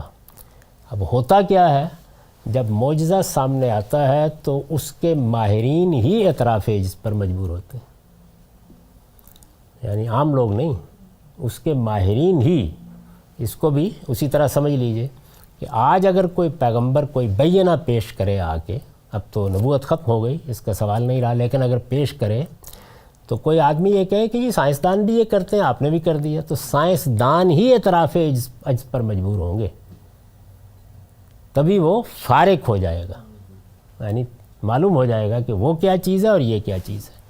کیونکہ ماہرین یہ جانتے ہوتے ہیں کہ ہم کوئی چیز جب وجود میں لاتے ہیں یا کوئی ایجاد ہماری طرف سے آتی ہے تو وہ کیسے آتی ہے. تو ایک لحاظ سے ایک قوانین وہ ہیں جو کائنات میں اس وقت چل رہے ہیں، وہ حجاب. دوسرے یہ کہ وہ قوانین جن کا نفس میں یا مادے میں مطالعہ کر کے کوئی اعجاز دکھایا جا سکے، وہ حجاب. اس حجاب کو کیسے توڑا جائے؟ تو اس حجاب کو ایسے توڑا جاتا ہے کہ اسی فن کے ماہرین اس کے سامنے عاجزانہ کھڑے ہو جاتے ہیں. چنانچہ اب دیکھیے یہی ہوا. موسیٰ علیہ السلام کے جن 2 معجزات کا ذکر اوپر ہوا ہے، ان کا اثر مٹانے کے لیے، یعنی جب وہ چیلنج ہو گئے تو کیا ہوا؟ ان کا اثر مٹانے کے لیے فرعون نے یہی امتحان کیا تھا کہ بھائی تم ہمیں تو متاثر کر رہے ہو، مروب کر رہے ہو، لیکن ہمارے ہاں سحر و ساحری کے ماہرین بھی یہی کمال دکھا دیا کرتے ہیں. قرآن کا بیان ہے کہ اس نے تمام مملکت میں ہر کارے بھیج کر ماہر جادوگر بلائے اور میلے کے دن انہیں مقابلے کے لیے پیش کر دیا. جادوگروں کی طرح آج کی صورتحال میں سائنسدانوں کو رکھ لیجیے، یعنی دنیا بھر میں جو مادی علوم کے بڑے ماہرین ہیں گویا ان کو بلا لیا اور میلے کے دن انہیں مقابلے کے لیے پیش کر دیا. اس نے یہ اہتمام فتح کی توقع میں کیا تھا، یعنی اس کا خیال یہ تھا کہ یہ اسی قبیل کی کوئی چیز ہے جیسے سحر و ساحری ہے. بادشاہوں کے دربار میں آپ کو معلوم ہے کہ جادوگر بڑے کمالات دکھاتے ہیں. آپ جہانگیر کی تسک پڑھیے تو اس میں ایسے ایسے واقعات بیان کیے ہیں کہ آدمی حیرت سے رہ جاتا ہے. ابھی بھی آپ دیکھیں بہت سے جادوگر شعبدہ بازی کے کمالات دکھاتے رہتے ہیں. موسیٰ علیہ السلام کے جن 2 معجزات کا ذکر اوپر ہوا ہے، ان کا اثر مٹانے کے لیے فرعون نے یہی امتحان کیا تھا. قرآن کا بیان ہے کہ اس نے تمام مملکت میں ہر کارے بھیج کر ماہر جادوگر بلائے اور میلے کے دن انہیں مقابلے کے لیے پیش کر دیا. اس نے یہ اہتمام فتح کی توقع میں کیا تھا، لیکن ہوا یہ کہ جادوگروں نے عصائے موسوی کو اپنا طلسم نگلتے دیکھا تو بے اختیار سجدہ ریز ہو گئے. یعنی جو اس زمانے کے ماہرین تھے جن کے کام اور سیدنا موسیٰ کے معجزات میں فرق کرنا لوگوں کے لیے مشکل ہو سکتا تھا، ان کا اعتراف اسی فن کے ماہرین سے کرانے کا اہتمام ہوا تو بے اختیار سجدہ ریز ہو گئے اور اعلان کر دیا کہ وہ موسیٰ و ہارون کے رب پر ایمان لے آئے. اس لیے کہ ان سے بہتر کوئی نہیں جانتا تھا کہ سحر کیا ہوتا ہے اور ساحری کیا ہوتی ہے. جب کسی کے فن کا کمال ہو اور وہ اس کو سمجھتا ہو، اس کے سامنے ہی آپ اس سے ملتی جلتی کوئی چیز پیش کریں تو وہ جان سکتا ہے کہ یہ کیا ہوا ہے، یہ سائنس ہے، یہ شعبدہ ہے یا کچھ اور ہو گیا ہے.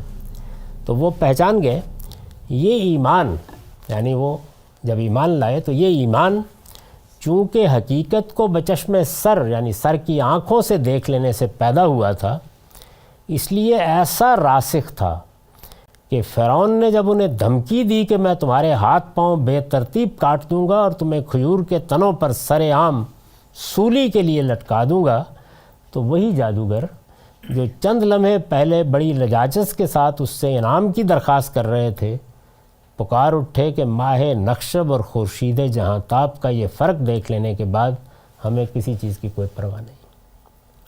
یعنی معلوم ہو گیا ان کو کہ یہ دنیا اور ہے، وہ دنیا اور ہے. تو ماہرین فن ہی گویا جو اس زمانے میں ہوتے ہیں وہ فیصلہ کر دیتے ہیں کہ یہ معجزہ ہے اور یہ ہمارے فن کا کمال ہے. تو یہی ہوا وہاں. یہاں 2 لفظ آ گئے ہیں اور چونکہ اردو زبان اجنبی ہوتی جا رہی ہے تو اس لیے ہو سکتا ہے کہ سمجھنے میں دقت ہوئی ہو. ماہ نخشب، نخشب ترکستان کے ایک شہر کا نام ہے. اس میں عطا المکنہ ایک بڑے ماہر سائنسدان تھے، تو انہوں نے ایک کنویں سے چاند نکالا تھا، تو اس کو ماہ نخشب کہا جاتا ہے. 3-4 مہینے تک وہ ہر رات طلوع ہوتا تھا اور بتایا جاتا ہے کہ کئی میل تک اس کی روشنی دیکھی جاتی تھی۔ تو یہ اس کو ماہ نخشب کہتے ہیں، یعنی گویا نخشب کے علاقے میں بنایا گیا مصنوعی چاند۔ ان صاحب نے بعد میں علمیہ ہونے کا دعویٰ بھی کر دیا تھا، ان کی اپنی ایک تاریخ ہے، معاف کیجیے۔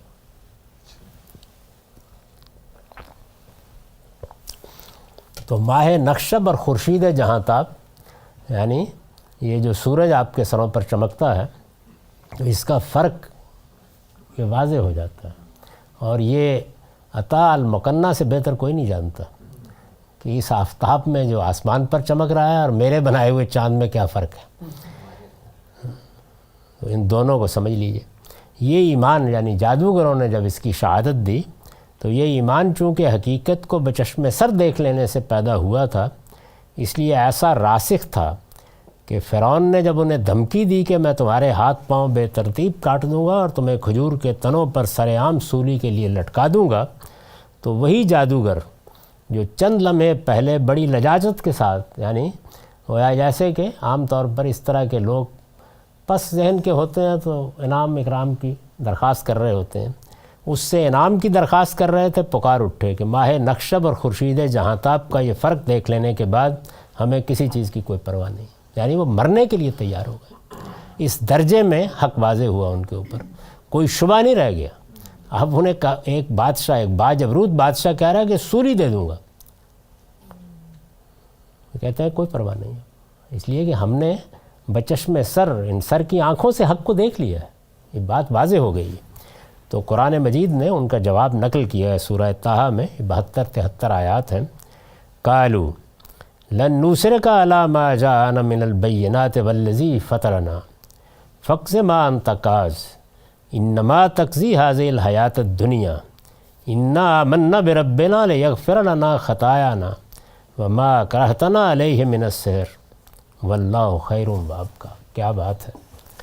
جادوگروں نے جواب دیا، یعنی جب فرعون نے دھمکی دی انہیں کہ تم لوگوں کو میں سولی پر لٹکا دوں گا، کھجور کے تنوں میں سلیب دے دوں گا، میں تمہیں ہاتھ پاؤں کاٹ کر پھینک دوں گا، اس کا جواب دیا انہوں نے۔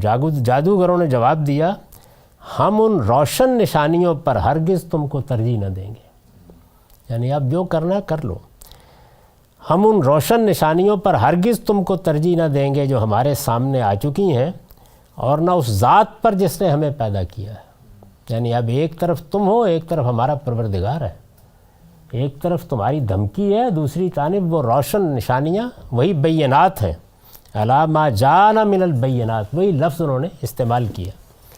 اس لیے تمہیں جو کرنا ہے کر گزرو، ہم تو اپنے پروردگار پر ایمان لے آئے ہیں، اس لیے کہ وہ ہماری خطائیں معاف کر دے اور اس جادو کو بھی معاف فرمائے جس پر تو نے ہمیں مجبور کیا ہے۔ اللہ ہی بہتر ہے اور وہی باقی رہنے والا ہے۔ یعنی یہ اس ایمان کا بیان ہے، انہوں نے کیسے اعتراف کیا اس بات کا۔ تو یہ تیسری چیز تھی، یعنی معجزات اور خوارق۔ اب معجزات اور خوارق کے بارے میں اس اصولی بحث کو اگر سمجھ لیا تو نبی صلی اللہ علیہ وسلم کو جو معجزہ اس حیثیت سے دیا گیا، یعنی رسالت میں آپ صلی اللہ علیہ وسلم کے پاس وہ کیا چیز تھی جو اس اعتبار سے مخاطبین پر حجت قائم کر رہی تھی۔ معجزات و خوارق جو دیے جاتے ہیں تو ان کو ایسا دیا گیا، ید بیضا دیا گیا۔ نبی صلی اللہ علیہ وسلم کو جو معجزہ اس حیثیت سے دیا گیا وہ قرآن ہے۔ عربی زبان کے اسالیب بلاغت اور علم و ادب کی روایت سے واقف ادبی ذوق کے حاملین اسے پڑھتے ہیں تو صاف محسوس کرتے ہیں کہ یہ کسی انسان کا کلام نہیں ہو سکتا۔ یعنی وہی جو چیز میں نے اس سے پہلے عرض کی کہ نہ وہ اپنے مصدر میں بشریت کے اوصاف کا حامل ہے۔ مصدر کا مطلب یعنی جس زبان سے، جس ہستی سے وہ صادر ہو رہا ہے، ہم انسانوں کے لیے اللہ کی طرف سے آ رہا ہے وہ تو ہم نہیں دیکھ رہے، ہمارے لیے تو محمد الرسول اللہ صلی اللہ علیہ وسلم کی زبان سے نکل رہا ہے۔ تو مصدر میں تمام انسانی معاملات سے بالکل برخلاف ایک صورت پیش آ جاتی ہے کہ نہ کوئی طلب ہے، نہ کوئی جدوجہد ہے، نہ کسی ملکے کے ظہور کی کوئی کہانی ہے، اور یہ سب وہ ہے کہ جو آپ کو تاریخ کی کتابوں میں جا کر اخبار احاد پڑھنے کی ضرورت نہیں ہے. یہ محمد الرسول اللہ کی اسٹیبلشڈ ہسٹری، یہ کوئی چیز ظہور پذیر نہیں ہوئی. اور اس کے بعد کلام آ گیا. کلام کیا ہے اب دیکھیے. نبی صلی اللہ علیہ وسلم کو جو معجزہ اس حیثیت سے دیا گیا وہ قرآن ہے. عربی زبان کے اسالیب بلاغت اور علم و ادب کی روایت سے واقف ادبی ذوق کے حاملین اسے پڑھتے ہیں تو صاف محسوس کرتے ہیں کہ یہ کسی انسان کا کلام نہیں ہو سکتا. چنانچہ ایک سے زیادہ مقامات پر اس نے خود اپنے مخاطبین کو چیلنج کیا ہے کہ وہ اگر اپنے اس گمان میں سچے ہیں کہ یہ خدا کا کلام نہیں ہے بلکہ محمد اسے اپنی طرف سے گھڑ کر پیش کر رہے ہیں، تو جس شان کا یہ کلام ہے اس شان کی کوئی ایک صورت ہی بنا کر پیش کریں. یہ دیکھیے یہاں لفظ استعمال کے جس شان کا یہ کلام ہے، یعنی چیلنج یہ نہیں ہے کہ تم جس طرح کا یہ کلام ہے اس کی نقل تیار کر دو. وہ تو جب کوئی چیز وجود میں آ جاتی ہے تو نقل تیار کرنا کوئی مشکل نہیں ہوتا. خدا نے پرندہ بنا دیا، آپ جہاز بنا لیں گے. یعنی جس شان کا یہ کلام ہے اس شان کی کوئی ایک صورت ہی بنا کر پیش کریں.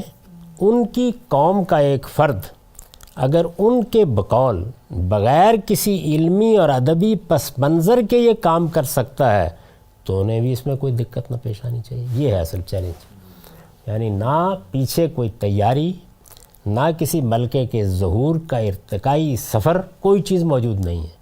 تم اس کے باوجود کہتے ہو کہ یہ اس نے خود گھڑ لیا ہے، تو پھر تو کسی کو بھی مشکل نہیں ہونی چاہیے. اس لیے کہ پھر تو آسانی ہو گئی نا بڑی. تو یہ اسی استدلال کو بیان کیا ہے جس کو قرآن مجید نے اس طرح اپنے لافانی الفاظ میں سمو دیا ہے کہ یہ خدا ہے جس نے میری زبان پر اس کو جاری کیا ہے. اس سے پہلے کبھی تم نے اس طرح کے کسی کلام کے صدور کے کوئی آثار میرے ہاں دیکھیں؟ فقط لبثت فیکم عمرا. اس ٹکڑے کو بھی لوگوں نے نکال کے یوں پیش کرنا شروع کر دیا کہ میں نے کبھی کوئی جھوٹ بولا ہے. یہ استدلال نہیں ہے. استدلال یہ ہے کہ میں اس کلام کو تمہارے سامنے پیش کر رہا ہوں، اگر یہ میرا اپنا تصنیف کردہ کلام ہے تو پھر اس تصنیف کے ظہور میں آنے کے لیے جو تاریخ بنا کرتی ہے پہلے، وہ میرے ہاں کیوں نہیں نظر آتی تمہیں؟ اور اگر تم سمجھتے ہو کہ اتنا غیر معمولی واقعہ ہو سکتا ہے، یہ معجزہ ہو سکتا ہے کہ بغیر کسی پس منظر کے یک بے یک آدمی اٹھے اور اس طرح کا اس شان کا کلام اس کی زبان پر آ جائے، تو پھر بسم اللہ، تم سب کو بھی یہی کام کر لینا چاہیے اٹھ کے. تمہارے ہاں کوئی معمولی لوگ تو نہیں ہیں، بڑے اعلیٰ درجے کے لوگ موجود ہیں، کر ڈالو یہ کام. ان کی قوم. ایک سوال یہ کہ قرآن کو رسول اللہ کا معجزہ ہم قرار دیتے ہیں، مگر جو انجیل یا باقی جو پرانے صحائف ہیں تو وہ ان کا بھی تو یہی معاملہ ہے کہ مطلب اسی طریقے سے وہ بھی اللہ تعالیٰ کا کلام ہے. اور کوئی شبہ ہی نہیں، لیکن وہ ہمارے پاس اس وقت اپنی اصل زبان میں موجود نہیں ہے، تو ہم موضوع اور مضمون کے لحاظ سے تو ان میں بھی یہی شان پاتے ہیں. لیکن فارم کیا تھی، یعنی اس میں لب و لہجہ کیا تھا، ان کی ادبیت کیا تھی. ابھی بھی آپ زبور کو دیکھیے. میں تو زبور کی دعائیں جب پڑھتا ہوں تو یہ معلوم ہوتا ہے کہ جیسے بندے نے اپنا سب کچھ نکال کر اپنی پروردگار کے سامنے پیش کر دیا. کبھی موقع ملے تو یہ چرچ میں زبور کی جو دعائیں بعض خاص موقعوں پر پڑھی جاتی ہیں ان کو سنیے آپ، اور کبھی زبور کو بھی نکال کے دیکھنا چاہیے. اس میں بہت کمال کی چیزیں ہیں، بہت قریب ہے وہ. یعنی آپ کو قرآن مجید کے اسلوب کے قریب کی چیزیں ملیں گی اس میں، بہت اعلیٰ درجے کی. ان کی قوم کا ایک فرد اگر ان کے بقول بغیر کسی علمی اور ادبی پس منظر کے یہ کام کر سکتا ہے تو انہیں بھی اس میں کوئی دقت نہ ہونی چاہیے. یہ چیلنج ہے قرآن مجید کا. اب آگے میں نے یہ بیان کیا ہے کہ قرآن کا یہ دعویٰ ایک حیرت انگیز دعویٰ ہے. تو یہ اصل میں ہے کیا دعویٰ؟ یعنی وہ کیا چیز ہے جس کو بالعموم ہمارے ہاں یہ ہوا ہے کہ اس کو صرف جو قرآن کا اسٹرکچر ہے، یعنی اس کی ادبیت ہے، اس کے لحاظ سے دیکھا گیا ہے. قرآن یہ پہلو بھی ہے لیکن اس پہلو سے محض بات نہیں کر رہا. وہ ایک دوسرا پہلو ہے جس سے وہ یہ دعویٰ پیش کر رہا ہے کہ میرے جیسی ایک صورت بنا کے لاؤ، 10 صورتیں لے آؤ، میرے جیسا کوئی کلام پیش کرو. وہ کس پہلو سے یہ بات کرتا ہے اس کو ہم تفصیل سے اگلی نشست میں انشاءاللہ العزیز دیکھیں گے. لیکن جس چیز کی طرف توجہ کرنی چاہیے وہ یہ ہے کہ معجزات و خوارق میں محمد الرسول اللہ کے لیے اس کتاب ہی کا انتخاب کیا گیا، یعنی کوئی عصا یا ید بیضا اس حیثیت سے نہیں دیے گئے۔ اس کا یہ مطلب نہیں ہے کہ آپ سے معجزات کا صدور نہیں ہوا، روایتوں میں ذکر آتا ہے، وہ ایک الگ بحث ہے۔ اس حیثیت سے یعنی پیغمبری کی دلیل کے طور پر ایک معجزہ دے کر بھیج دیا گیا، یہ معاملہ اللہ تعالیٰ نے صرف قرآن ہی کے بارے میں کیا ہے۔ اقول قولی ھذا واستغفر اللہ لی ولکم ولسائر المسلمین۔